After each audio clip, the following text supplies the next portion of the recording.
मुझे इस बात का दुख नहीं कि मेरे पुत्र मारे गए। अरे वीर अभिमन्यु भी तो मारे गए।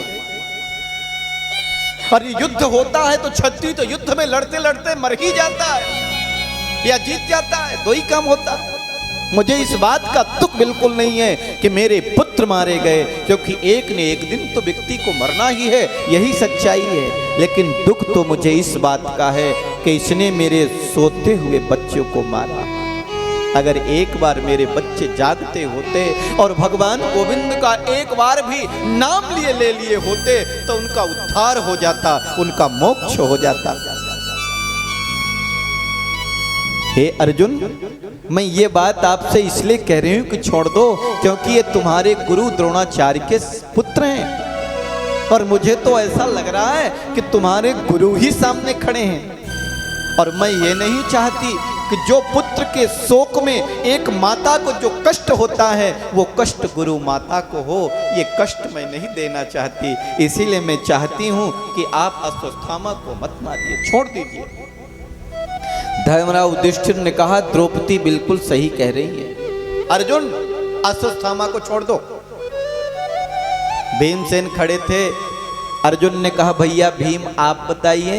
भीमसेन ने कहा तुम छोड़ दोगे तो मैं मार दूंगा, ये दुष्ट है, ये पापी है, ये बाल हत्यारा है, इसे तो छोड़ना नहीं। नकुल सहदेव ने कहा बिल्कुल इसको तो मार ही दो, छोड़ो मत। और देखो वहीं पर खड़े थे भगवान। भगवान कहते हैं जब मुझसे कोई व्यक्ति पूछता ही नहीं तो फिर मैं जवाब क्यों दूं। अर्जुन भगवान के चरणों में गिर पड़ा और बोलने लगा बताइए भगवान मैं क्या करूं। तो भगवान बोल उठे ब्रह्म बंधुर न हंतव्य आतताये बधान हरण मैं वो भयमाना तुम परिपाहनुशासनम परिपाहनुशासनम ब्रह्मबंधुर न हंतव्य। देखो ये ब्राह्मण है, इसकी हत्या मत करो। फिर देखो ये आताताई है, ये पापी है, ये दुष्ट है, इसको तो मार ही दो। कहते हैं ब्राह्मण कैसा भी हो लेकिन उसकी हत्या नहीं करनी चाहिए, और पापी कोई भी हो उसे मार ही देना चाहिए। भीमसेन बड़े जोर से हंसे और बोले देखो न्यायाधीश का न्याय है, मार भी दो और छोड़ भी दो, ये दोनों काम कैसे होगा, काम तो एक ही होगा। भगवान ने कहा भीम जी अर्जुन ने गीता सुनी है, अर्जुन को निर्णय लेने दो। अर्जुन समझ गए और अर्जुन ने कहा जिसका मान सम्मान हो उसका अपमान कर दिया जाए तो मृत्यु दंड के बराबर होता है। अश्वत्थामा के मस्तक में रखी मणि को निकाल लिया,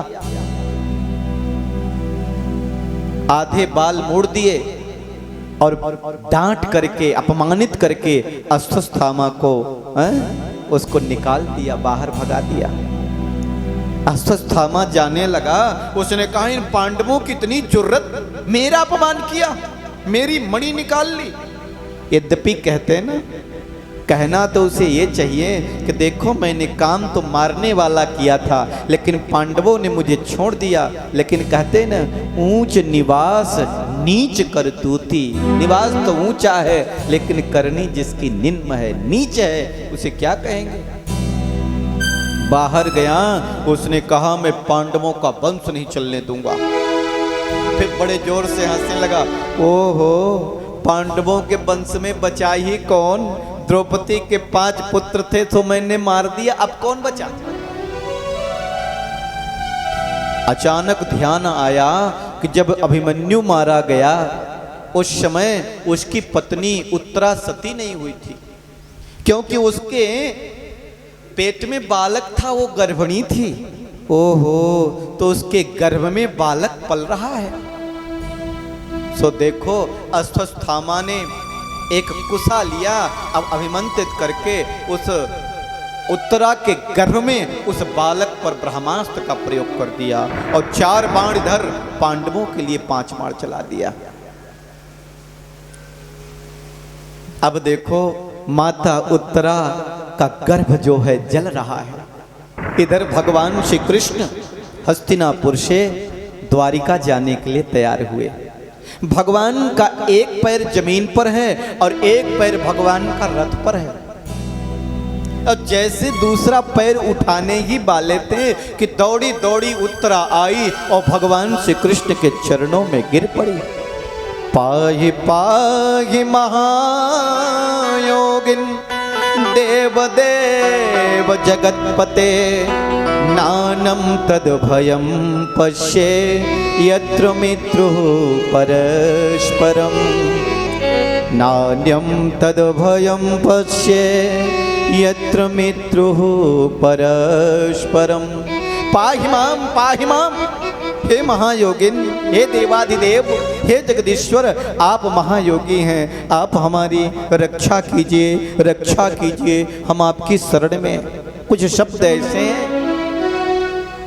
जिन्हें बोलने के बाद मानो संपूर्ण शरणागति भगवान के प्रति हो जाती है या किसी के प्रति। त्राहि माम और पाहि माम, मैं पूर्ण रूप से आपकी शरण में हूं, आप मेरी रक्षा कीजिए, आप मेरी सहायता कीजिए। भगवान ने उत्तरा की ओर देखा, बोले पुत्री क्या बात है? उत्तरा ने कहा भगवान, मुझे इस बात का दुख नहीं है कि मैं मर जाऊंगी, इस बात का मुझे दुख है कि मेरे पेट में जो बालक पल रहा है यही पांडवों का वंश चलाने वाला है, यही पर बचा है। मैं मर जाऊं तो मर जाऊं, लेकिन इस बालक की, इस गर्भ की रक्षा कर दीजिए, मेरा गर्भ चला जा रहा है। जरा बताइए, उत्तरा के जीवन में ये कष्ट आया तो उत्तरा भगवान कृष्ण के पास ही क्यों पहुंची? अपने ससुर जी के पास जाती, सासू जी के पास जाती है, सीधे भगवान के पास। ये उत्तरा सुभद्रा की बहू है, अभिमन्यु की पत्नी है, अर्जुन की पुत्र वधू है और सुभद्रा भगवान श्री कृष्ण की बहन है। और देखो, उत्तरा सीधे भगवान के पास इसलिए पहुंची कि एक दिन द्रौपदी ने उत्तरा से कहा, बोले पुत्री, अगर तुम्हारे जीवन में कभी कष्ट आए ना, बोले हाँ, तो बोले मेरे इन पतियों पर कभी भरोसा मत करना। कौन? धर्मराज, युधिष्ठिर, अर्जुन, भीमसेन। द्रौपदी के 5 पति थे, क्योंकि उसने ऐसा वरदान ही पाया था। और देखो, जब अर्जुन द्रौपदी को जीतकर स्वयंवर में आया और माता कुंती से कहा, मैया आज मैं बड़ी दिव्य चीज लेकर के आया हूं। कुंती मैया ने कहा, 5 बांट लो। और दिव्य चीज क्या थी? द्रौपदी। लेकिन मां ने कह दिया तो कह दिया। और भगवान ने कहा, द्रौपदी ने पूर्व जन्म में भगवान भोलेनाथ का तप किया और वो चाहती थी कि मेरे पति में सारे गुण हो, और सारे गुण 5 पांडवों में थे, एक में तो थे नहीं, सब 5 पति मिले। देखो, 5 प्रति 2 प्रति के थे। द्रौपदी ने कहा, मेरे इन पतियों पर कभी भरोसा मत करना, क्योंकि जिस समय दुशासन मेरे बाल पकड़ करके खींचता हुआ राज्यसभा में लेकर के आया कि मेरे 5 पति और राज्यसभा में खड़े थे और दुशासन मेरा चीर हरण कर रहा था, मेरी साड़ी खींच रहा था और मेरे 5 पति देख रहे थे, लेकिन मुंडी नीचे की कर करके बैठे हुए थे।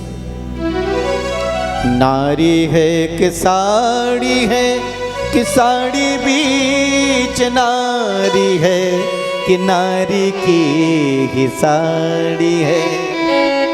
इसलिए इन पर कभी भरोसा मत करना। इसीलिए उत्तरा ने किसी के पास नहीं गई, सीधे गोविंद के पास, क्योंकि द्रौपदी ने कहा कभी आए तो गोविंद की शरण में जाना, क्योंकि वही तो लाज बचाने वाले हैं, वही तो पार करने वाले हैं। भगवान कृष्ण ने उत्तरा के पेट में जलते हुए बालक को देखा। भगवान श्री कृष्ण के आंखों में आंसू भर आए और भगवान ने कहा, बताओ, जो बालक की संसार को देखा ही नहीं उसके भी शत्रु। भगवान ने कहा, पुत्री तुम चिंता मत करो। सुदर्शन चक्र से पांडवों की रक्षा की और भगवान ने गदा लिया और उत्तरा के गर्भ में भगवान प्रवेश कर गए और देखो उस बालक की रक्षा हो गई। आश्चर्य की बात यह नहीं है, वो ब्रह्मास्त्र शांत हो गया। वो बालक पुनः जीवित हो गया। आश्चर्य की बात यह है कि देखो आज उत्तरा कितनी बड़ी भाग्यशाली है कि आज अपने गर्भ में एक भक्त को भी पाल रही है और भगवान को भी। दूसरा, ये बालक कितना भाग्यशाली है कि संसार में आया नहीं और घर में ही भगवान के दर्शन कर रहा है। बोले वृंदावन बिहारी लाल की जय हो। देखिए भगवान ने इस प्रकार से उत्तरा के गर्भ की रक्षा की, परीक्षित की रक्षा की। लेकिन ये दृश्य कुंती माता को दिख रहे थे। ये कुंती माँ कौन है? पांडवों की माँ है, भगवान श्री कृष्ण की बुआ है। कुंती मैया को एक एक दृश्य दिखाई दे रहा है कि आखिरकार ये भगवान कृष्ण क्या कर रहे हैं। बोले ये मेरा भतीजा कृष्ण नहीं है, ये तो साक्षात नारायण है। देखो कैसे मेरे पुत्रों की रक्षा कर रहे हैं और कैसे उत्तरा के गर्भ में जाकर के मेरे पोते की रक्षा कर। आज कुंती मैया हाथ जोड़ करके भगवान की स्तुति करने लगी। नमस्ते पुरुषं त्वमादिमीश्वरं प्रकृते परम अलक्ष्यं सर्वभूतानां अंतर्बहिर्व्यवस्थितम्। भगवान ने कहा अरे बुआ जी क्या कर रही हो? और कुंती मैया भगवान के पैर पड़ने लगी। अरे बुआ जी क्या कर रही हो? उल्टी गंगा बहा रही हो? मैं तुम्हारा भतीजा, तुम मेरी बुआ है, मुझे तुम्हारे पैर पड़ना चाहिए, आज तुम मेरे पैर पड़ रही हो। कुंती मैया ने कहा मैं आज अपने भतीजे के पैर नहीं पड़ रही। बोले तो? बोले मैं आज उस नारायण को प्रणाम कर रही हूँ जो सबके अंदर समाहित है। कहते ना ईश्वर अंश जीव अविनाशी, ईश्वर अंश जीव अविनाशी, ईश्वर अंश जीव अविनाशी, ईश्वर अंश जीव अविनाशी, चेतन अमल सहज सुख राशि, चेतन अमल सहज सुख राशि, जो सब जगह व्याप्त है, जो सब में समाया हुआ है। क्योंकि हाथी के गले में बजा हुआ बधा हुआ घंटा और चींटी के पैर में बधा हुआ घुघरू, दोनों की आवाज उसे बराबर सुनाई देती है। क्यों? क्योंकि उसे चींटी के घुघरू के पैरों की आवाज सुनने के लिए जाना नहीं पड़ता, कान लगाना नहीं पड़ता। वो चींटी के अंदर भी होता है और हाथी के अंदर भी होता है, सब जगह व्याप्त है।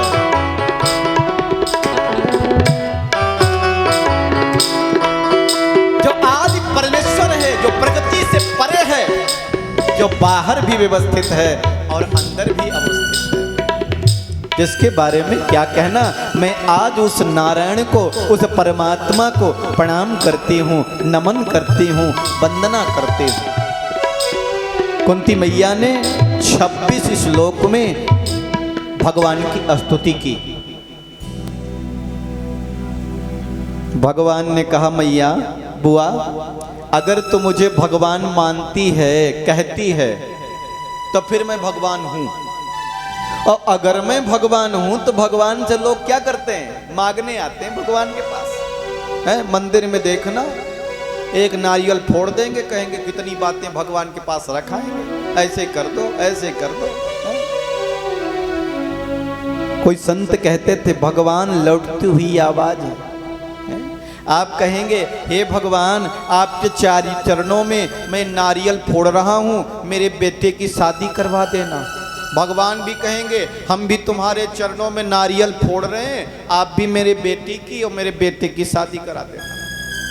क्या मतलब? हम आपको इतना चढ़ा रहे हैं, आप मुझे इतना मुझे धन दे देना, मेरा मकान बना देना और ये कर देना। भगवान भी कहेंगे हम भी तुम्हें इतना चढ़ा रहे हैं, तुम भी हमारा ये कर देना और ये कर देना।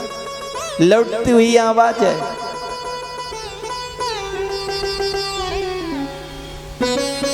हम करते क्या हैं? भगवान कहते हैं भगवान के पास व्यक्ति केवल मांगने जाता है।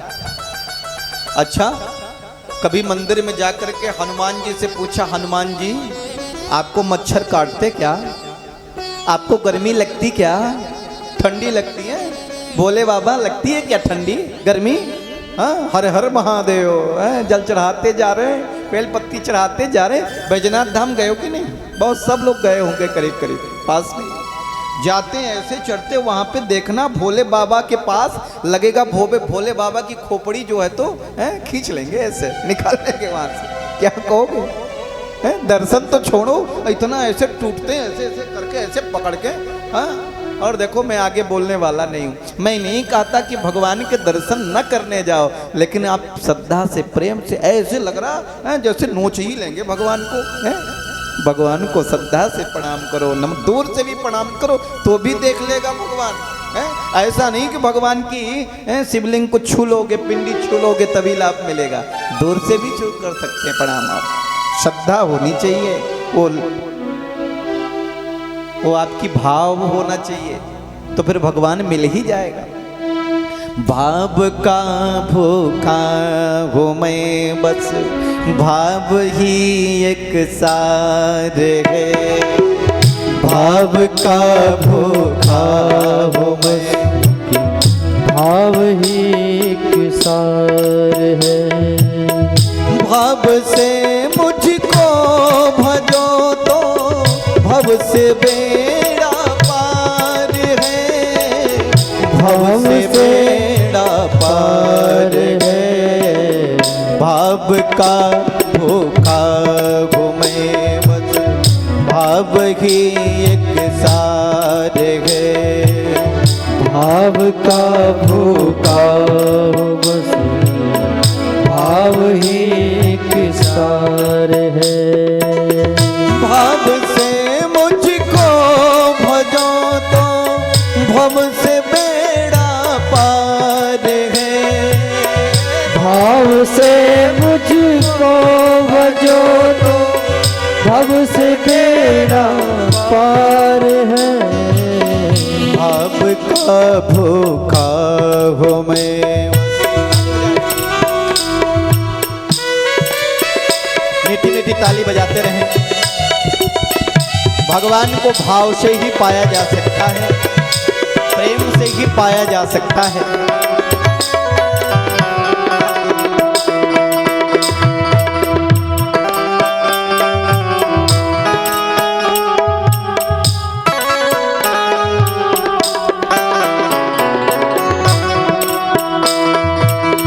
बांध लेते भक्त मुझको प्रेम की जंजीर से, प्रेम की जंजीर से। अन्य धन और वस्त्र भूषण कुछ न मुझको चाहिए। अन्य धन और वस्त्र भूषण कुछ न मुझको चाहिए। आप हो जाए हमारे, आप हो जाए हमारे, बस यही सत्कार है। आप हो जाए हमारे, बस यही स्वीकार है।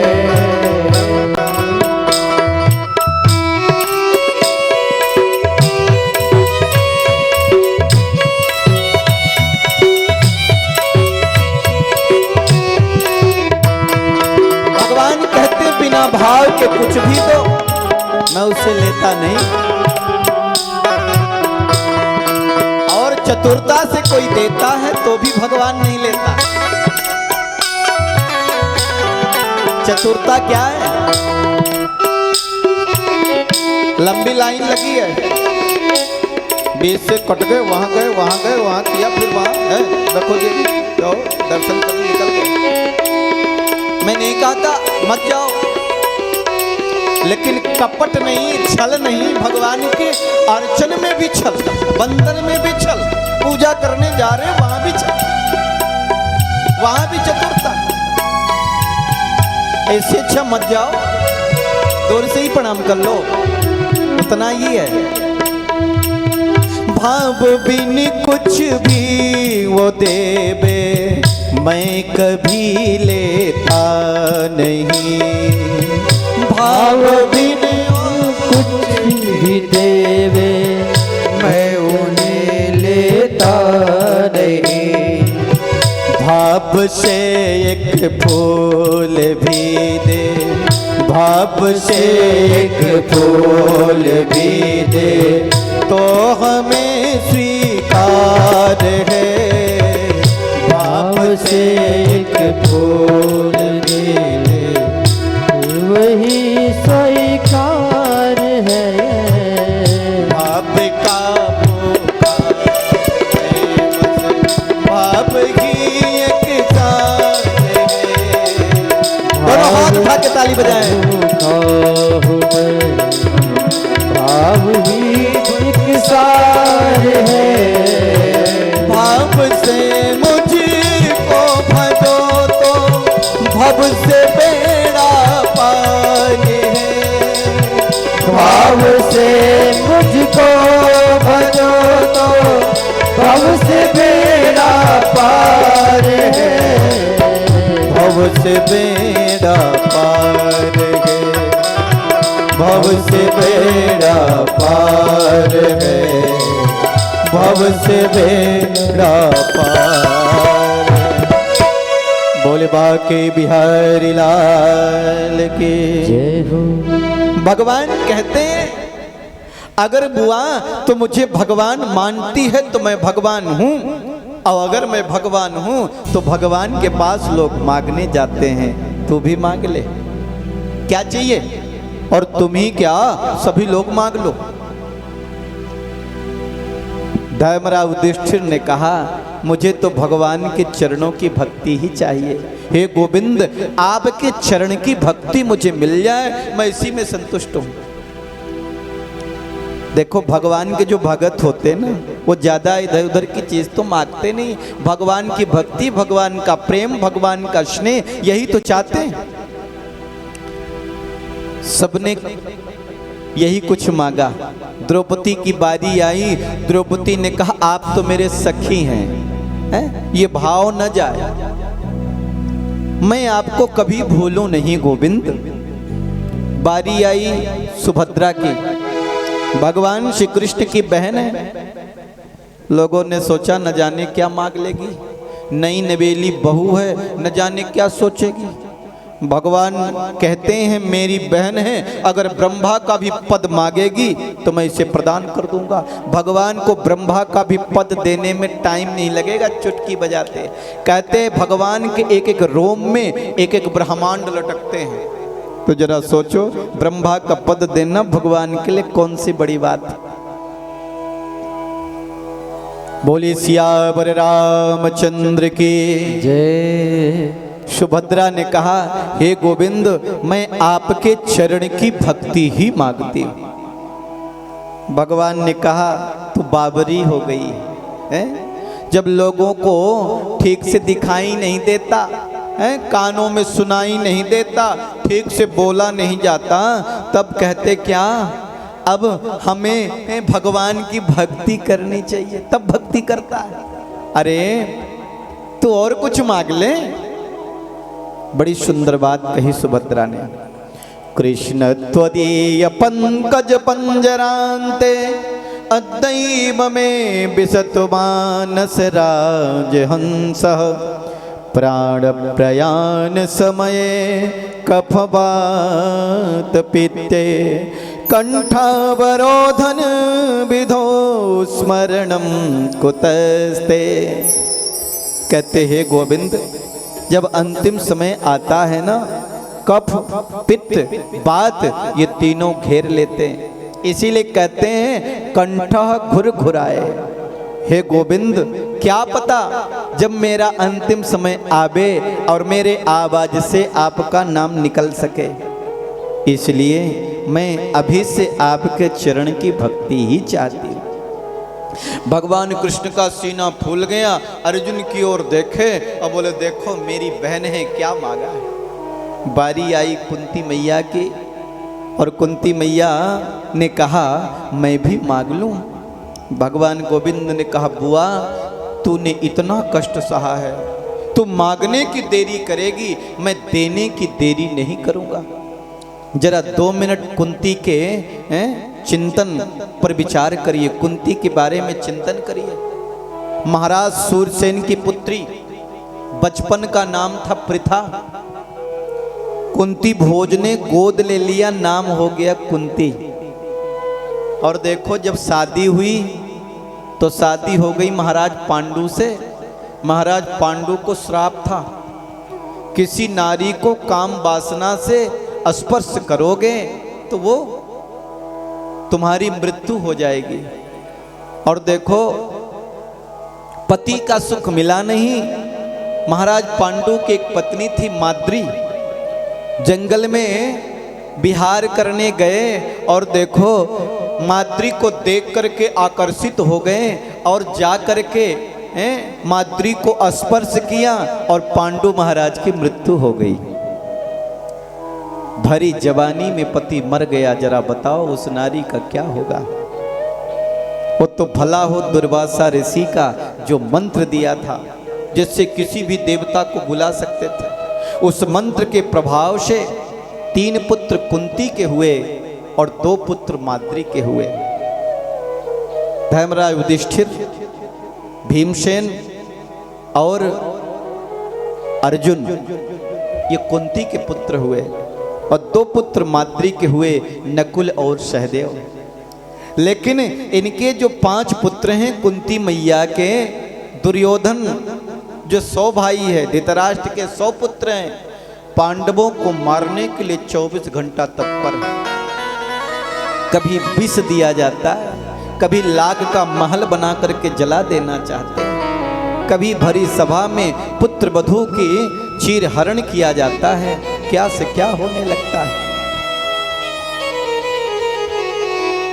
भगवान ने कहा बुआ मांगो क्या चाहिए।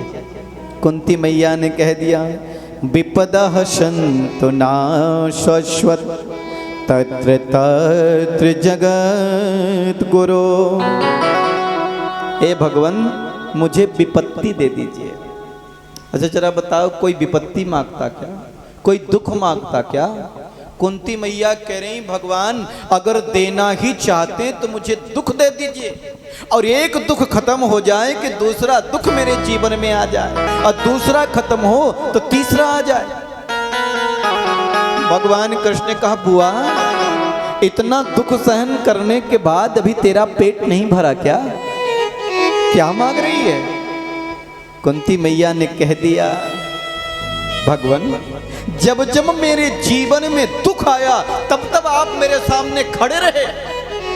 अगर आपका नाता दुख से है तो मुझे सुख नहीं चाहिए, मुझे दुख ही चाहिए। सुख के माथे सिल परे जो हरि हृदय से जाए, अब बलिहारी व दुख का पल पल नाम जपाए। अगर दुख आने पर व्यक्ति आपको याद करता है तो सुख नहीं चाहिए, दुख ही चाहिए। अच्छा अगर कोई कष्ट हो, दुख आ जाए जीवन में, मैं सबकी बात नहीं करता है। हाय राम, बड़े फिर राम याद आता कब, जब दुख आता तब, और जब सुख आता तो सीटी बजा के निकल लेते हैं, कोई मतलब नहीं। दुख में सुमिरन सब करे, सुख में करे न कोई, और दुख में जो सुमिरन करे, सुख में जो सुमिरन करे तो दुख काहे का होए। दुख में सब सुमिरन करें, सुख में करें न कोई, और सुख में जो सुमिरन करें तो फिर दुख काहे का होए। इसीलिए दुख चाहिए। हनुमान जी ने कह दिया था क्या विभीषण जी से, कह हनुमंत विपति प्रभु सोई, कह हनुमंत विपत प्रभु सोई। जब तब सुमिरन भजन न होई, जब तब सुमिरन भजन न होई। जब तब सुमिरन भजन न होई। जब तब सुमिरन भजन न होई। हनुमान जी कहते सबसे बड़ा दुख तो जीवन में वह है जब व्यक्ति भगवान को भूल जाए और भगवान का भजन भूल जाए, कीर्तन भूल जाए। समझ लो जीवन में सबसे बड़ा दुख तो यही है, और दुख क्या होगा। दुख भी तुम्हें प्यारे हैं, सुख भी तुम्हें प्यारे हैं। मांगो मैं किसे भगवन, दोनों ही तुम्हारे। मालूम जिसे भगवान, दोनों ही तुम्हारे हैं। सुख भी तुम्हें प्यारे हैं, दुख भी तुम्हें प्यारे हैं। छोड़ो मैं किसे भगवन, दोनों ही तुम्हारे। ओ छोड़ो मैं किसे भगवन, दोनों ही तुम्हारे हैं। छोड़ो मैं किसे भगवन, दोनों ही तुम्हारे हैं। छोड़ो मैं किसे भगवन, दोनों ही तुम्हारे हैं।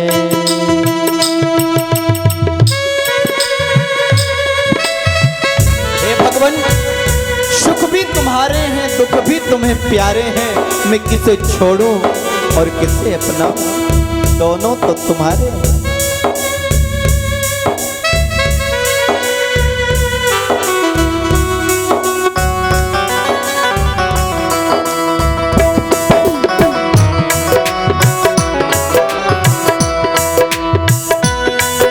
माता कुंती कहती है,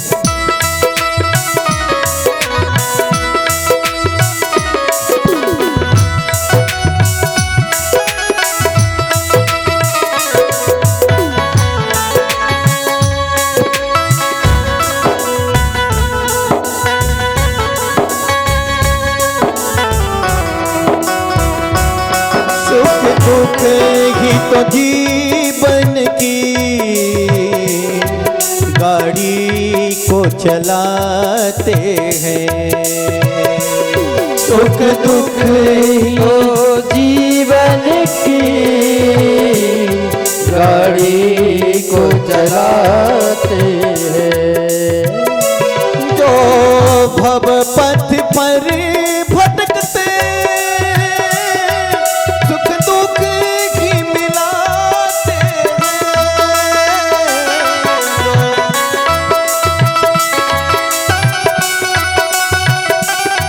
सुख दुख ही मिलाते हैं, सुख दुख ही मिलाते हैं। सुख दुख ही मिलाते हैं। संसार एक नदिया,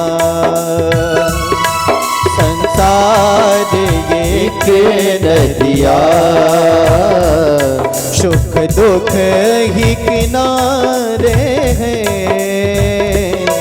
छोड़ो मैं किसे भगवन, दोनों ही तुम्हारे हैं।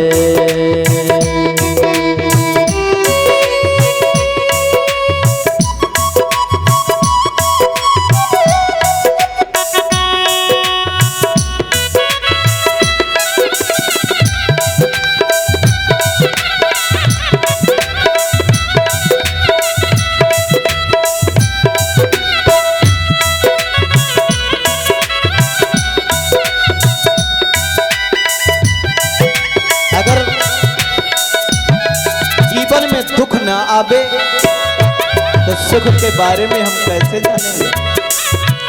अगर आपको रोना नहीं आए ना तो हंसना नहीं आ सकता। अगर हम बच्चा अगर गिरे नहीं तो संभल भी नहीं सकता।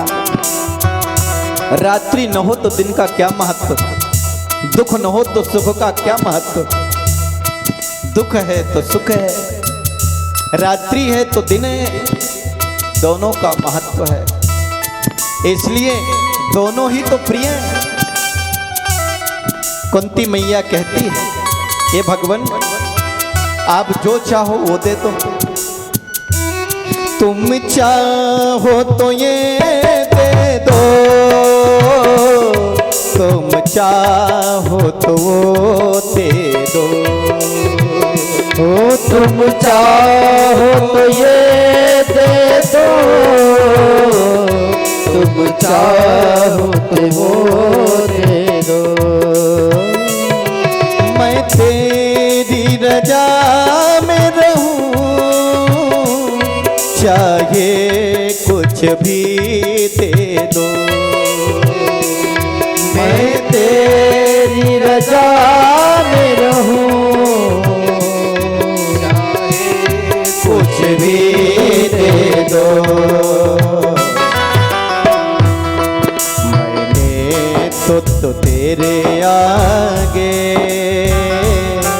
बस हाथ पसारे गए। मैंने तो तेरे आगे बस हाथ पसारे गए। दुख भी तुम्हें प्यारे हैं, दुख भी मुझे प्यारे हैं। छोड़ो मैं किसे भगवन, दोनों ही तुम्हारे हैं। छोड़ू मैं किसे भगवन, दोनों ही तुम्हारे हैं, दोनों ही तुम्हारे हैं, दोनों ही तुम्हारे। बोले वृंदावन बिहारी लाल की जय। सुख भी मुझे प्यारे हैं, दुख भी मुझे प्यारे हैं।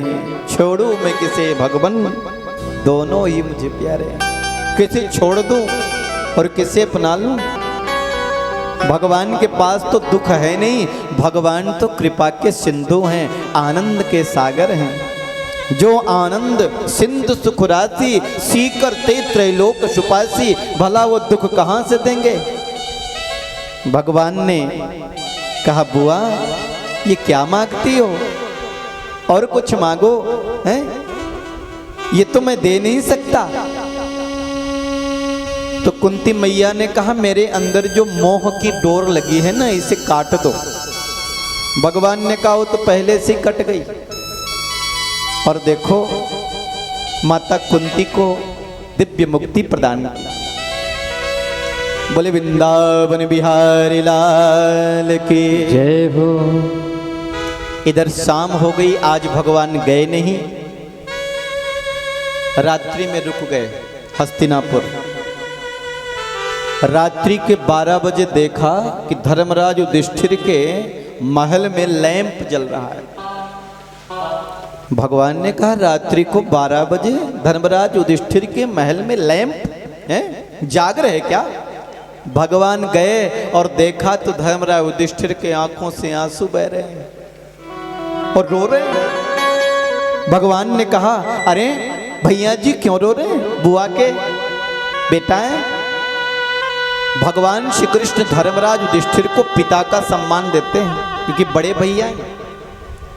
और धर्मराज युधिष्ठिर भगवान श्री कृष्ण के को वात्सल्य यानी बच्चे का स्नेह देते हैं कि मेरा बाले गोपाल तो है, मेरा कन्हैया है।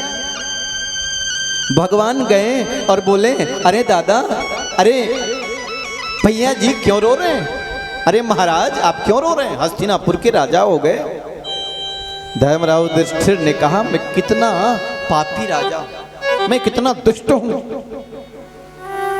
अहो में पश्यता ज्ञानम हृदि रूढ़म दुरात्मनः। अरे अब पछताने से क्या होगा, मैं कितना बड़ा पापी हूं, राज्य को पाने के लिए अपने ही भाइयों को मरवा दिया। आखिरकार हमारे ये कौरव भी तो हमारे बड़े पिताजी के बेटे ही तो थे, मैंने उनको मरवा दिया। राज्य को भोगने के लिए कितने सैनिकों को मरवा दिया, अपने ही राज्य के कितनी औरतें विधवा हो गई, उसका सब कारण तो मैं ही हूं, राज्य को पाने के लिए। अरे ये पश्चाताप करने से भी क्या होगा, मैं कितना पापी हूं, मैं कितना दुष्ट हूं, मेरा हृदय कितना क्रूर है। भगवान ने बहुत समझाया, कहा देखो राजन, सब अपने कर्मों के अनुसार फल पाते हैं। कर्म प्रधान विश्व चिरागा, कर्म प्रधान विश्व चिरागा। जो जस करगी सो तसी फल चाखा, जो जस कराही तो तस फल चाखा। कर्म प्रधान विश्व चिरागा, कर्म प्रधान विश्व करीरा। सब अपने कर्मानुसार दुख और सुख को भोगते हैं। किसी कवि ने लिखा है, रास्ते तबाही के खुद ही निकाले हमने और कर दिया दिल किसी पत्थर के हवाले हमने। मुझे मालूम है क्या सेह है मोहब्बत लोगों, अपना घर फूंक कर देखे हैं उजाले हमने। कहें पड़ोसी मर जाए और स्वर्ग हमें हो जाए, ऐसा होगा क्या? अरे अपने मरने से ही स्वर्ग होता है। मेरे ही तो कर्म हैं जो हमें सुख दे रहे हैं और दुख दे रहे हैं। अगर जीवन में हमारे दुख आते हैं तो समझ लेना हमारे पुण्य का क्षरण हो रहा है। कभी भी दुख का आवे तो हमारा पाप खत्म हो रहा है, कभी भी पुण्य का उदय हो सकता है। और जीवन में अगर सुख आवे तो समझ लो हमारे पुण्य का क्षरण हो रहा है, कभी भी पाप टपक सकता है, कभी भी दुख आ सकता है। इसीलिए दुख आने पर ज्यादा दुखी होने की जरूरत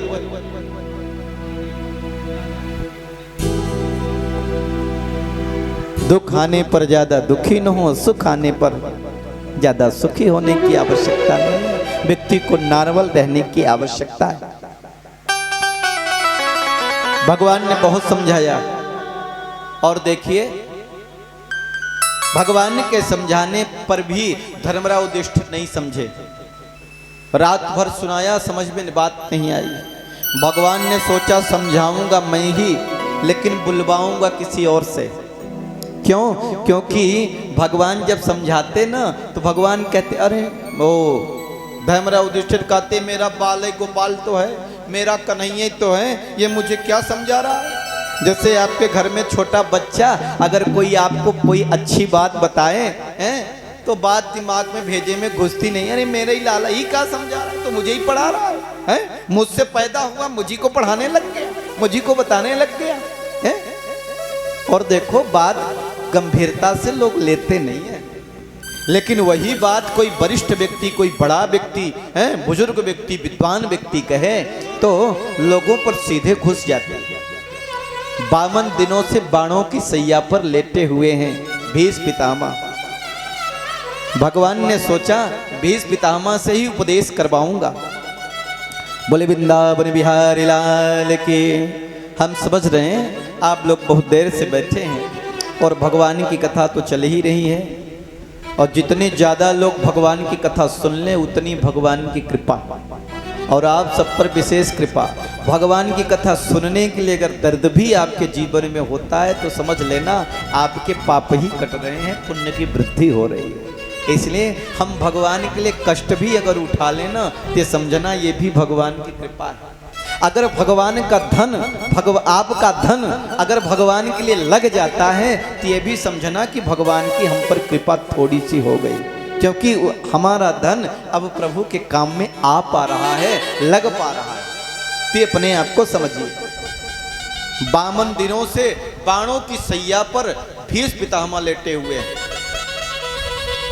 भगवान साथ में पांडवों को लिया, द्रौपदी भी आई और सारे ऋषि भीष्म पितामह के दर्शन करने के लिए आ रहे। चलो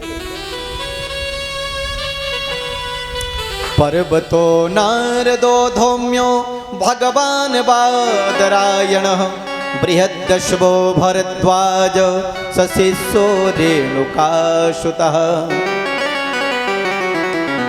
पर्वत नारद धौम्य भरद्वाज और देखो सारे ऋषि जा रहे हैं, 5 पांडव जा रहे हैं, धर्मराज, युधिष्ठिर, अर्जुन, भीमसेन, नकुल, सहदेव, कुंती मैया और देखो द्रौपदी भी जा रही। सब भीष्म पितामह के दर्शन करने के लिए। और भीष्म पितामह कौन है? जिन्हें इच्छा मृत्यु का वरदान प्राप्त है। जब तक वो इच्छा न करें कि मैं मर जाऊं, उनकी मृत्यु नहीं हो सकती। 52 दिनों से बाणों की सैया पर लेटे हैं, हजारों बाण उनके शरीर में छिदे हुए हैं, शरीर से एक एक रक्त का बूंद निकल गया है, लेकिन जिंदा है। भगवान को जैसे भीष्म पितामह ने देखा और कहा, वो हो मेरी मृत्यु को मंगल बनाने के लिए स्वयं गोविंद पधारे। 5 पांडव आए, भगवान ने भीष्म पितामह को प्रणाम किया। यद्यपि भीष्म पितामह भी भगवान को प्रणाम करना चाहते हैं, लेकिन भीष्म पितामह के शरीर में तो बाण छिदे, हाथों में बाण लगे, प्रणाम कैसे करें? तो मन ही मन करते हैं और भगवान तो सिखाते हैं। अभिवादनशीलस्य नित्यो वृद्धोपसेविनः तस्य चत्वारि वर्धन्ते आयुर्विद्या यशोबलम। अभिवादनशीलस्य कहते हैं बड़ों को, बुजुर्ग को, विद्वान को प्रणाम करने से, नमन करने से 4 चीज जीवन में बढ़ती है: आयु, विद्या, यश और बल। हम प्रातः काल उठते तो क्या करते हैं? बस उठे तो फिर नाश्ता लाओ, फिर ये करो, फिर वो करो, बाकी सब भूल ही जाते हैं। फिर अब ये जाना हो गया, सब खत्म। देखो दिनचर्या ठीक करिए अपनी। काराग्रे बसते लक्ष्मी कर मध्ये सरस्वती करमूले तो गोविंद प्रभाते कर दर्शनम। सुबह सुबह उठिए तो दोनों हाथ की रेखाओं को ऐसे देखिए। कार अग्रे बसते लक्ष्मी, हाथ के अग्रभाग में लक्ष्मी माता का ध्यान करें। कर मध्य सरस्वती, मध्य में माता सरस्वती को देखें और मूल में तो हमारे गोविंद ही हैं। और भगवान सूर्य नारायण को प्रणाम करो। वैसे तो बड़ी बात बताई गई है, लेकिन कम से कम में इतना तो करें। और जमीन पर पैर रखने से पहले धरती माता को 3 बार प्रणाम करो, फिर पैर रखो। भगवान राम क्या करते थे? प्रातः काली उठे कह रघुनाथ, प्रातः काले उठे के रघुनाथ, प्रातः काली उठ के रघुनाथ, माता पिता गुरु ना बही माता। प्रातः काल उठ के रघुनाथ, माता पिता गुरु ना बही। प्रातः काल उठते थे, माता पिता को प्रणाम करते थे, भगवान को प्रणाम करते थे, कहते थे पिताजी, माताजी, गुरुजी मेरे लिए क्या आज्ञा। आजकल प्रातः काल हम उठते हैं तो क्या करते हैं और क्या नहीं करते? बस यही तो ध्यान देना है। आपके घर में दिनचर्या ऑटोमेटिक ठीक हो जाएगी। एक संस्कार बनाइए, दिव्य वातावरण का निर्माण खुद से करिए, सब कुछ आ जाएगा। लक्ष्मी भी आ जाएगी, घर में शीलता भी होगी, दिव्यता भी होगी। थोड़ा सा ही तो काम करना है। हम सोएं तो भगवान से प्रार्थना करें, हे मृत्यु माता, मैं आपकी गोदी में शयन करने जा रहा हूँ या जा रही हूँ, और जब सुबह हो तो कहो आज मेरा नया जन्म हुआ है। पूर्व जन्म में मैंने जो पाप किया, जो अनीति की, वो अब नहीं करेंगे। और भगवान को धन्यवाद देना चाहिए। बात तो बहुत सारी है, लेकिन कम से कम इतना तो करें। फिर देखो आपके घर में ऑटोमेटिक सुख शांति यश कीर्ति बढ़ेगी। और जब आप प्रणाम करेंगे तो फिर बच्चा भी प्रणाम करेगा, फिर बच्चे भी प्रणाम करेगी। और देखो घर में संस्कार बढ़ जाएंगे। उसे भी सिखाइए और खुद भी सीखिए, बात बन जाएगी। माँ का आशीर्वाद लीजिए, पिता का आशीर्वाद लें। अगर ना हो सामने तो, अगर इस दुनिया से चल गए हो तो उन्हें याद करके प्रणाम करिए, तो भी पितरों का आशीर्वाद मिलेगा। इस प्रकार से करना चाहिए। भगवान पितामह को प्रणाम करते। बीज पितामह ने कहा, गोविंद मेरी मृत्यु को मंगल बनाने के लिए आप पधारे और आप मुझे प्रणाम कर रहे हैं। पितामह से भगवान श्री कृष्ण ने कहा, पितामह देखो इंद्रप्रस्थ के राजा और हस्तिनापुर के सम्राट पधारे, धर्मराज युधिष्ठिर। आपके जीवन का बड़ा अनुभव रहा है, लंबा अनुभव, जरा इन्हें उपदेश तो करिए। बेस पितामह ने कहा, गोविंद आपके सामने मैं भी बोल पाऊंगा, सूरज के सामने दीपक।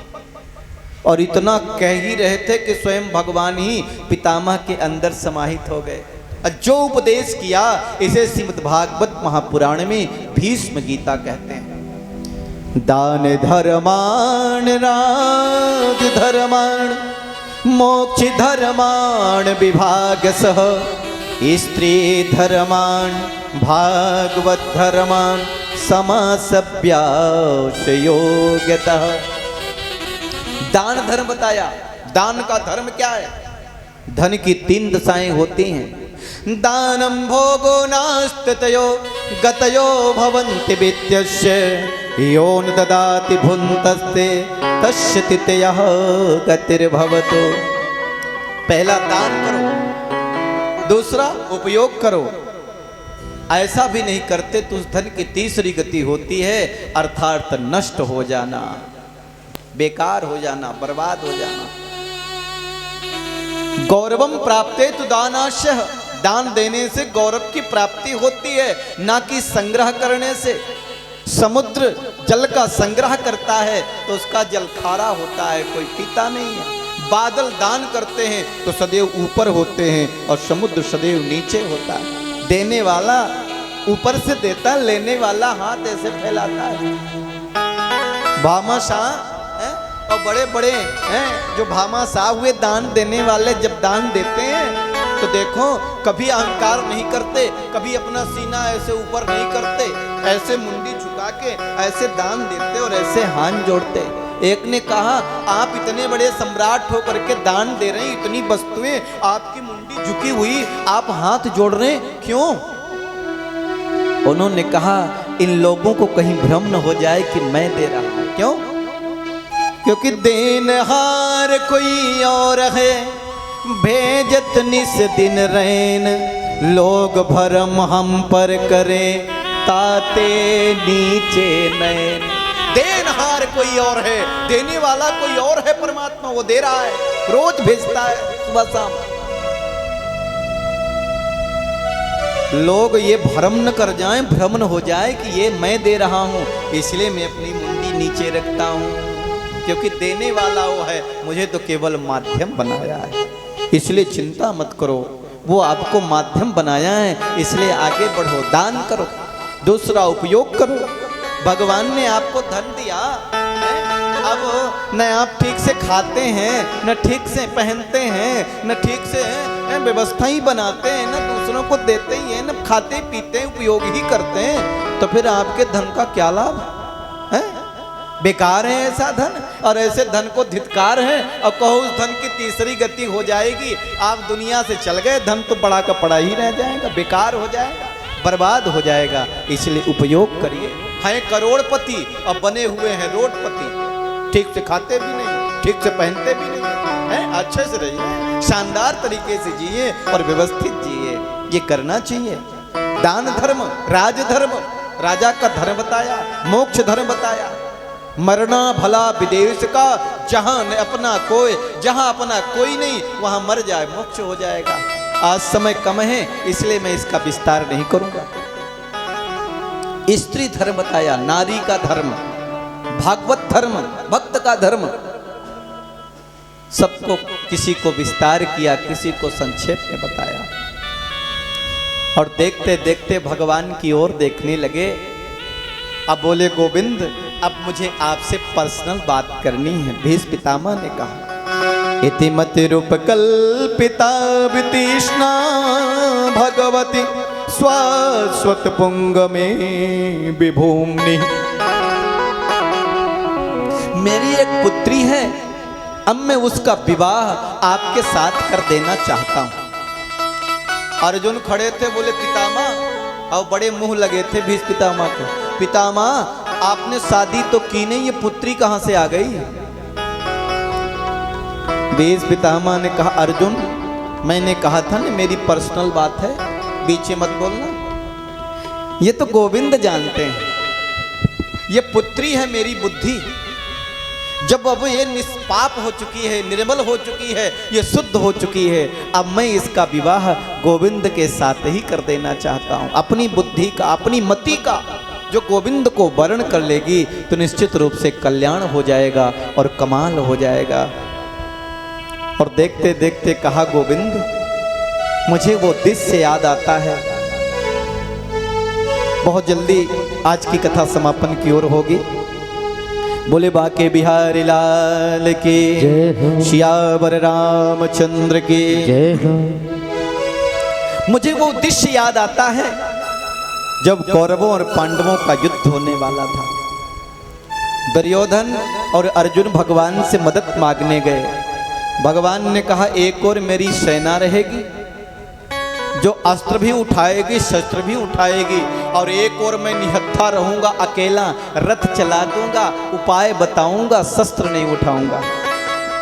अर्जुन ने कहा भगवान मुझे आप ही चाहिए। देखना इंद्रियों के न घोड़े भगे, उनमें हरदम ये संयम के कोड़े लगे। अपने रथ को सुमार्ग लगाते चलो, कृष्ण गोविंद गोपाल गाते चलो। ए प्रभु इंद्रियों को ठीक करने वाला ही तो चाहिए। इंद्रिय रूपी घोड़े कभी भगने न पाए, वो उसे लगाम अगर आपके हाथ में रहेगी तो फिर तो कमाल ही हो जाएगा। और देखो भीष्म पितामह ने कहा जब आप अर्जुन का रथ लेकर के कुरुक्षेत्र में आए तो गोविंद मैंने भी प्रतिज्ञा कर ली। क्या? अगर मैंने आज गोविंद से शस्त्र नहीं उठवाया तो शांतनु बिहारी नहीं, मैं गंगा पुत्र नहीं और शांतनु बिहारी नहीं। आज जो हरि हैं शस्त्र ना गहाऊं तो मैं लाजो गंगा जननी को शांतनु सुतना कहाऊं। स्यंदन खंडी महारथ खंडो कपिध्वज सहित गिराऊं। पांडव दल सन्मुख हो धाऊं, सरिता रुधिर बहाऊं। और देखो भीष्म पितामह ने बाण चलाना स्टार्ट कर दिया और एक बाण मारते हजार हजार बाण निकलता। देखो अर्जुन के रथ का झंडा निकल गया, मुकुट उतल गया, कान के कुंडल निकल गए। भगवान कृष्ण ने कहा अरे अर्जुन संभाल भैया संभाल, ये बूढ़ा बाबा तो कमाल करता है, एक बाण मारता हजार बाण निकलते हैं, जरा संभाल तो सही। अर्जुन ने कहा भगवान इनका नाम है भीष्म पितामह, इनसे युद्ध करना कोई मजाक नहीं है, कोई खेल नहीं है।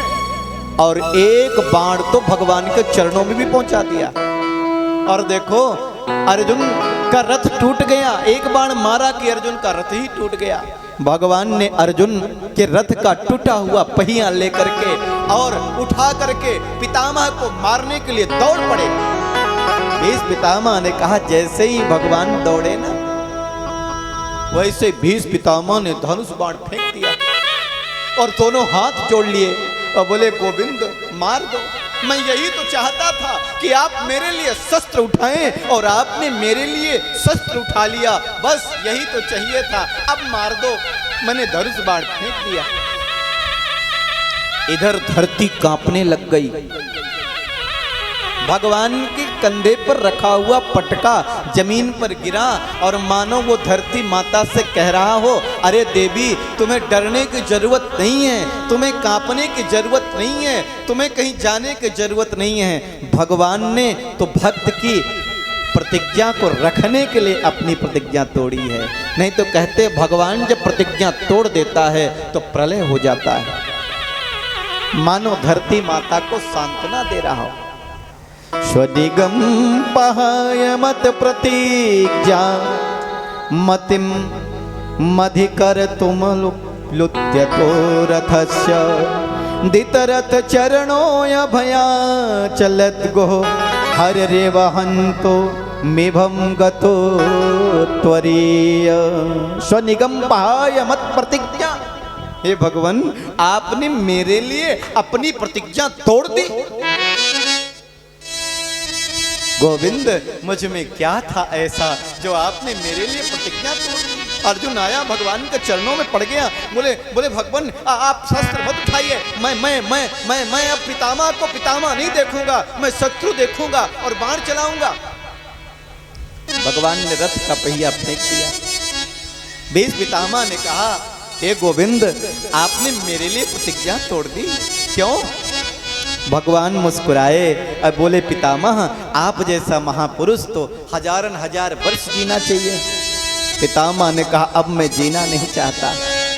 और ऐसा अवसर देहांत काले तुम सामने हो, मुरली बजाते मन को लुभाते, यही गीत गा कर तननाथ त्यागो, गोविंद दामोदर माधवेति, गोविंद दामोदर माधवेति।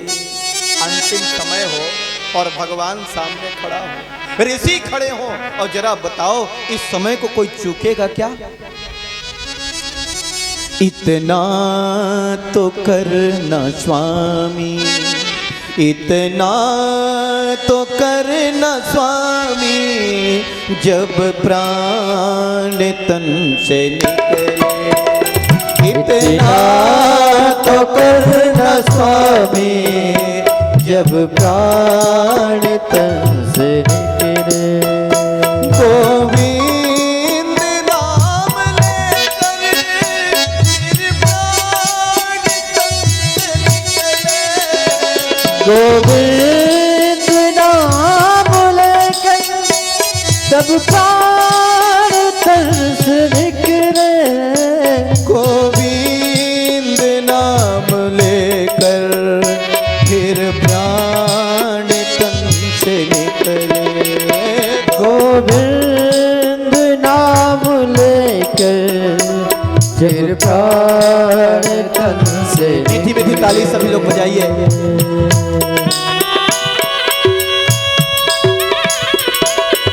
इतनी तो हम पर कृपा कर देना कि जब तन से प्राण निकले तो प्रभु का नाम मुख से निकले।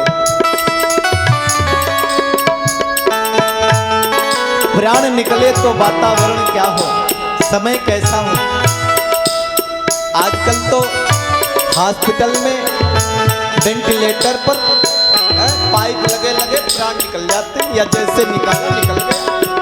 मन में सोच रहे हैं ये वेंटिलेटर का ये पाइप कब निकालेगा, जैसे निकाले कहीं मर न जाओ। भगवान को तो भूल ही जाता, चले जाते। हाल ही में कोरोना आया, कितने बेचारे चल गए, अंतिम संस्कार भी नहीं करने दिया। श्री गंगा जी का तट हो, यमुना का बंसी बट हो।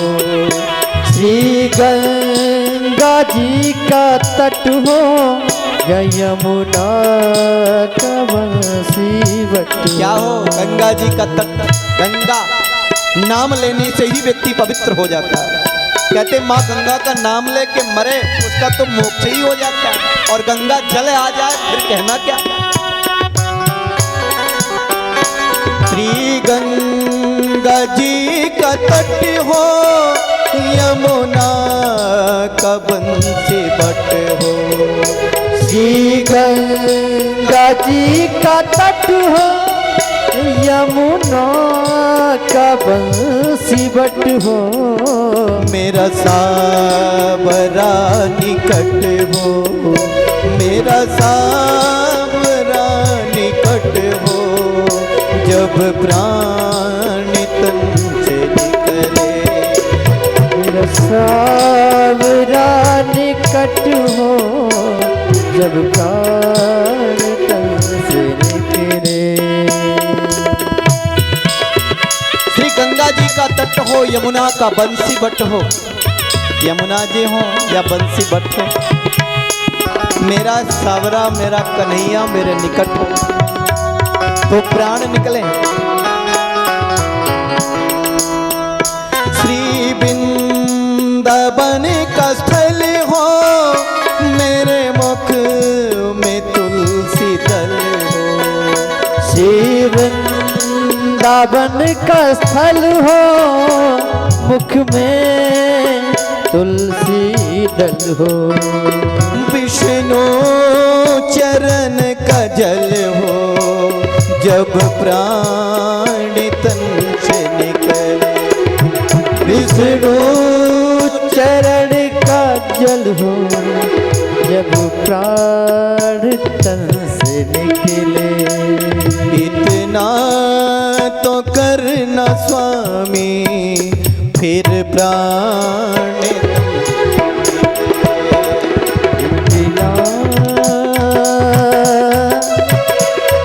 इतना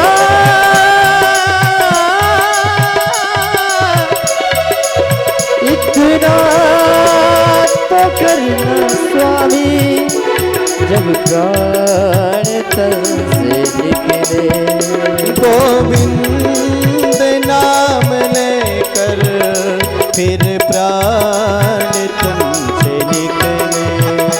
गोविंद नाम लेकर जब प्राण तन से निकले।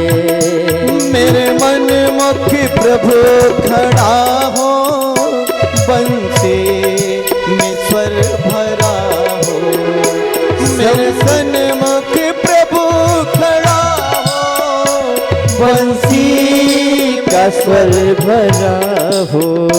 तिरछा चरण रखा हो, जब प्राण तन से निकले।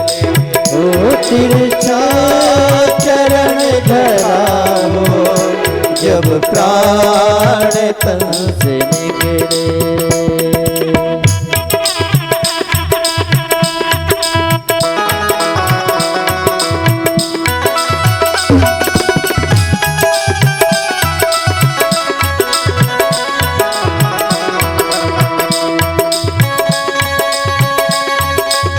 मेरे प्राण निकले तो मेरा प्रभु मेरे सामने हो, बंसी का स्वर भरा हो और उसका तिरछा चरण पड़ा हो। हे भगवान, जब कंठ में प्राण आए ना तो क्या हो?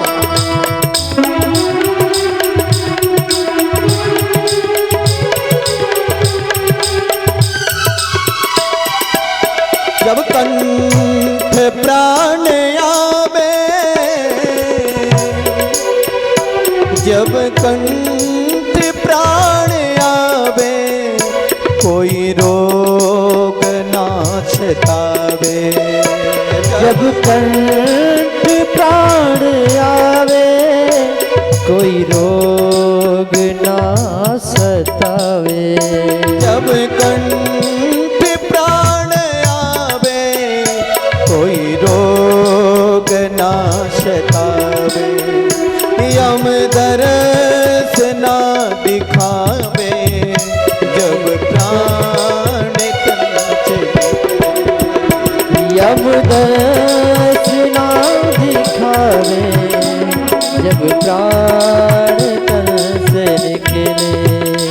मेरा प्राण निकले सुख से, तेरा नाम निकले मुख से। मेरा प्राण निकले सुख से, तेरा नाम निकले मुख से। बच जाऊं घोर दुख से, जब प्राण तन से निकले। बच जाऊं घोर दुख से, जब प्राण तन निकले। उस वक्त जल्दी आना, नहीं जाम भूल जाना। उस वक्त जल्दी आना मेरे श्याम,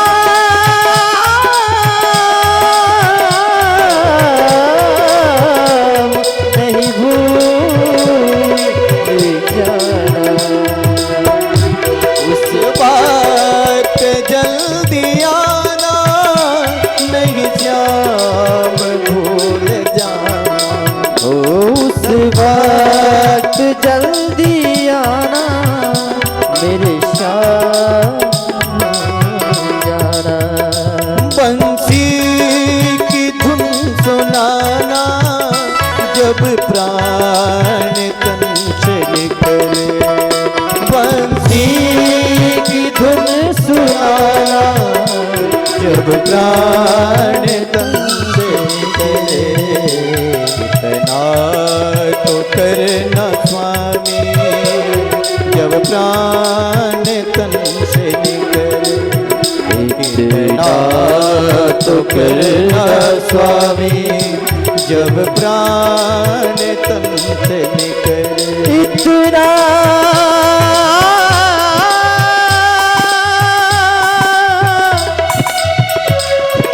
इतना तो करना स्वामी, जब प्राण तन से निकले। गोविंद नाम लेकर फिर प्राण तन से निकले। गोविंद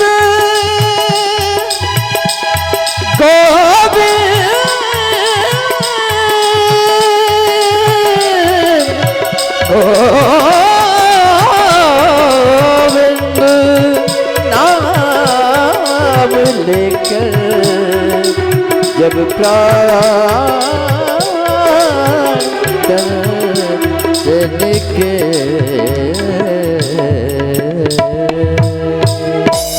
बोले वृंदावन बिहारी लाल की। भीष्म पितामह ने कहा ऐसी छवि कब होगी, किसकी होगी।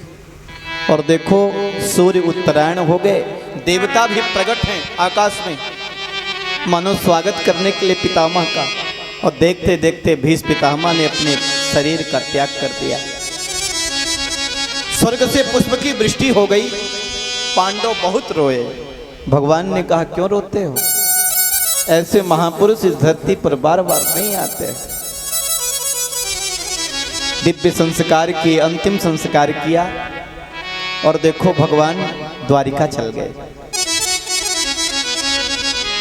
कुछ समय के बाद आए, जिस बालक के पेट में रक्षा की थी ना भगवान ने, उस बालक का जन्म हुआ, नाम रखा परीक्षित। बोले परीक्षित महाराज की जय हो। बड़ा उत्सव मना हस्तिनापुर में, भगवान भी आए।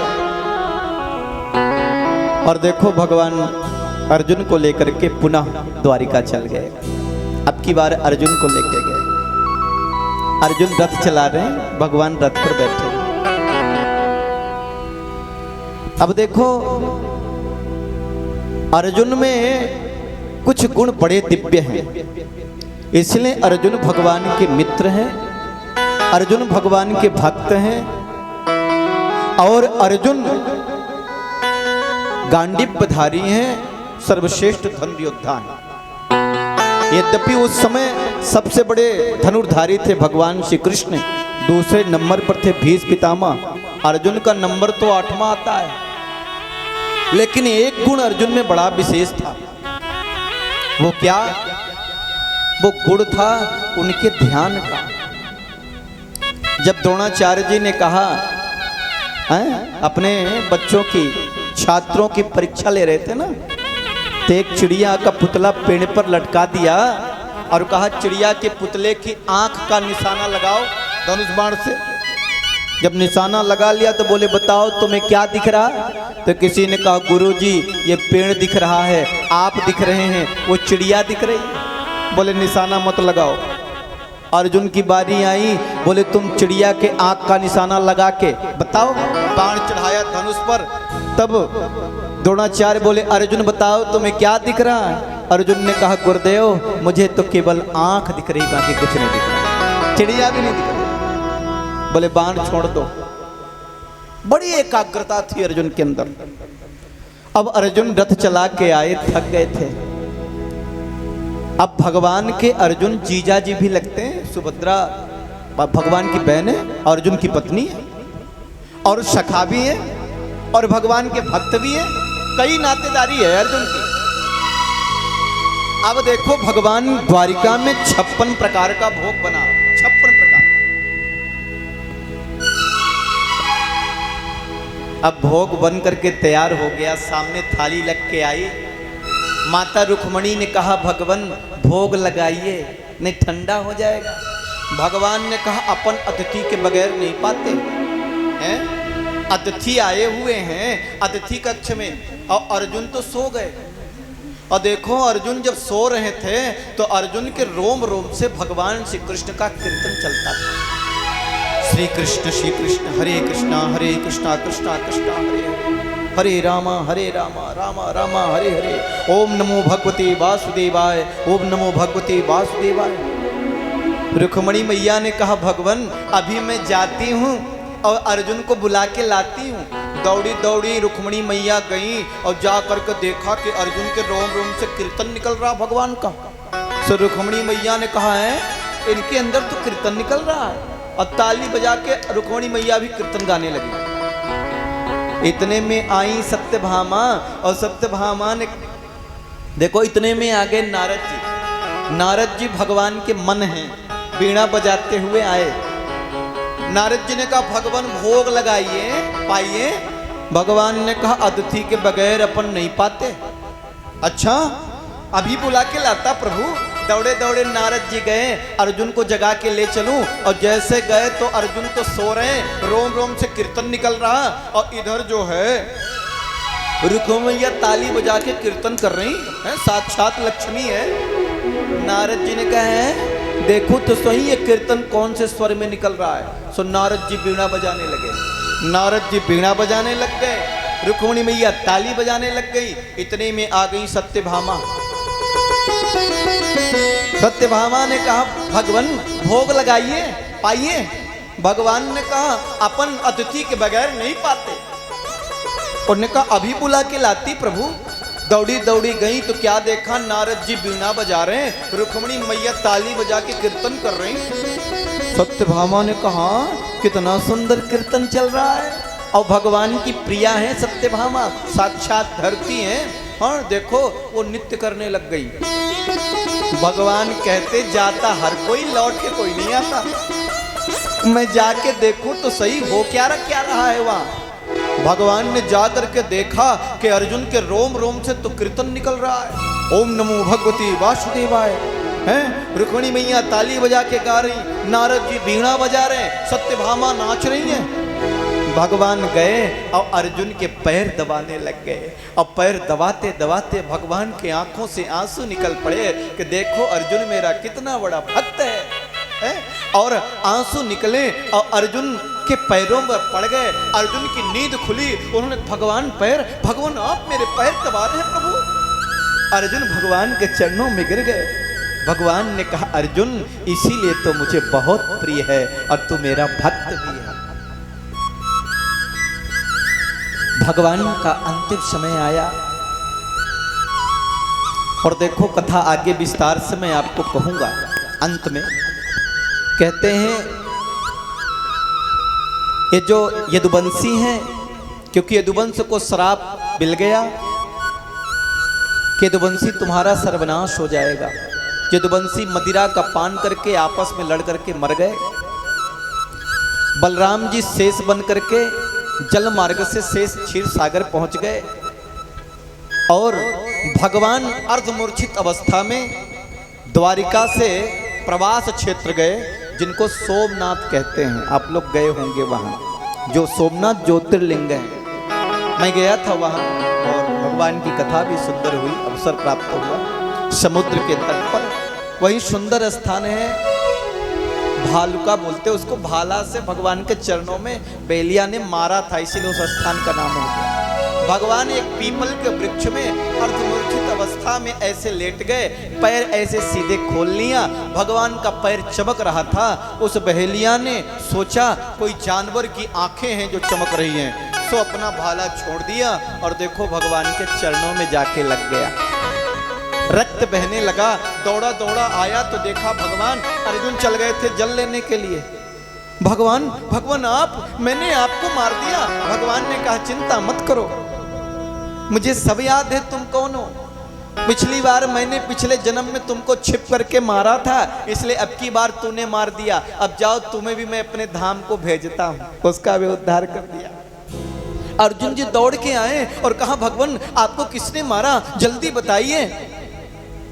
भगवान ने कहा अर्जुन अब ये सब पूछने का समय नहीं है, मेरी गोपियों को ले जाओ, मेरी पटरानियों को ले जाओ और राधा रानी की संगति मिलेगी तो इनका जीवन उद्धार हो जाएगा और लोग गले मिल लेते हैं। अब तो मेरे जाने का समय आ गया। और भगवान देखते देखते अंतर्ध्यान हो गए। अर्जुन गोपियों को लेकर के चले और देखो रास्तों में भीलों ने लूट लिया और वो पटरानियाँ, वो यदुवंशी देखो महारानियाँ समुद्र में कहते हैं तालाब में कूद कूद करके अपने प्राण का त्याग कर दिया। समय क्या से क्या नहीं करा था। अर्जुन रोते बिलखते आए हैं और इधर महाराज युधिष्ठिर को तरह तरह के दृश्य दिखाई देते हैं, सपने दिखाई देते हैं, बड़े चिंतित हो गए हैं आखिरकार क्या हो गया। और देखो आज भीमसेन से कहते हैं अरे भीम अर्जुन को गए हुए 7 महीने हो गया, वो तो द्वारिका जाता है तो द्वारिका में ही रह जाता है, जरा पता तो करो अर्जुन कहाँ है। और पता कर ही रहे थे इतने में अर्जुन सामने आ गए।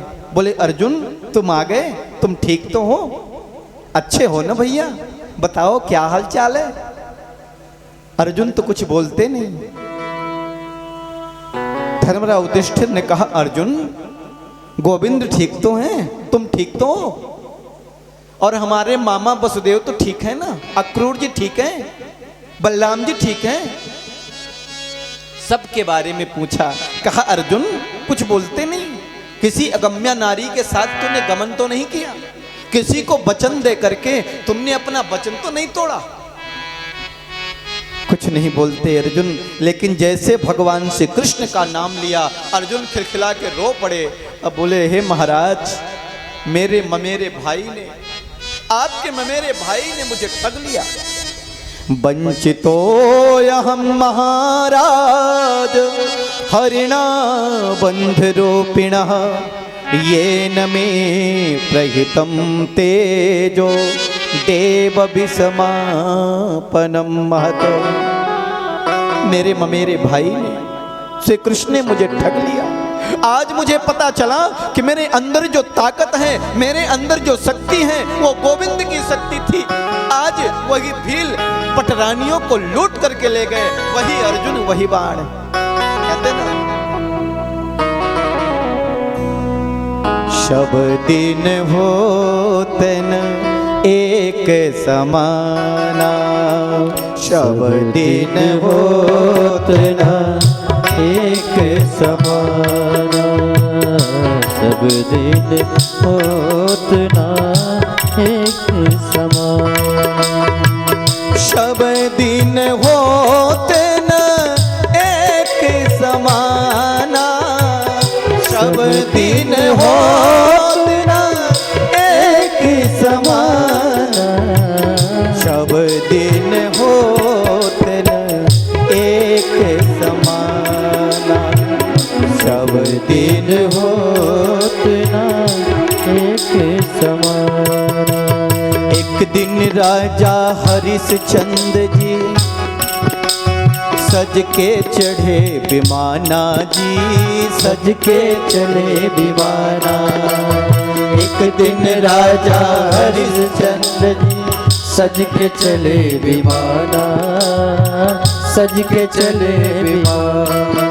हाँ एक दिन भरे डोम घर पानी, एक दिन भरे डोम घर पाने, मरे घट भयो ठिकाना,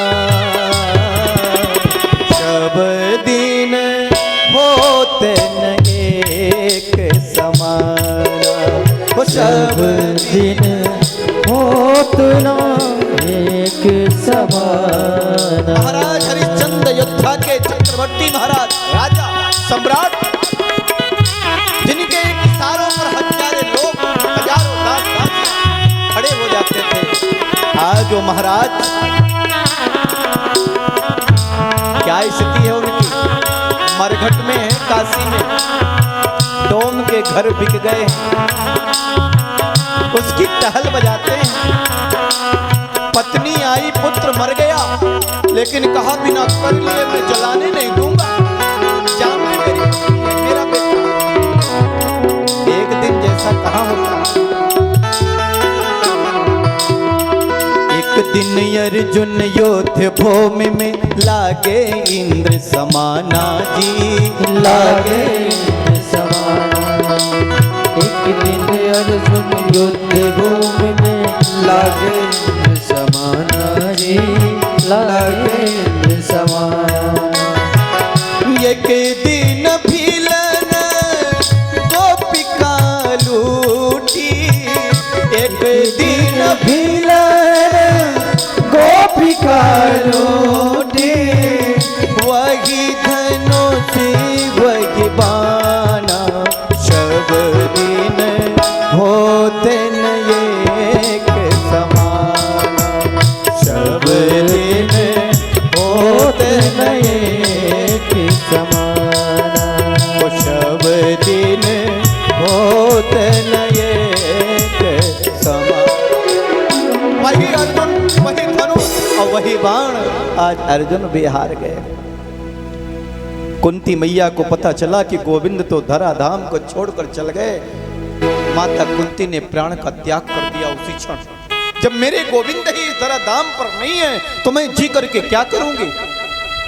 धर्मराज युधिष्ठिर ने कहा, अर्जुन इतने दिनों के बाद आया और तूने क्या सुनाया कि गोविंद धराधाम को छोड़कर चल गए? अरे जब भगवान ही चल गए तो फिर मेरा क्या काम? महाराज परीक्षित को राजा बनाया। 14 वर्ष की अवस्था में उस बालक को राजा बनाया और धर्मराज युधिष्ठिर, भीमसेन, अर्जुन, नकुल, सहदेव, द्रौपदी ये निकल गए स्वर्गारोहण के लिए। और देखिए कथा तो लंबी है, इसीलिए मैं उधर नहीं जाऊंगा, केवल संक्षिप्त में कह रहा हूं। सदेह केवल धर्मराज युधिष्ठिर गए।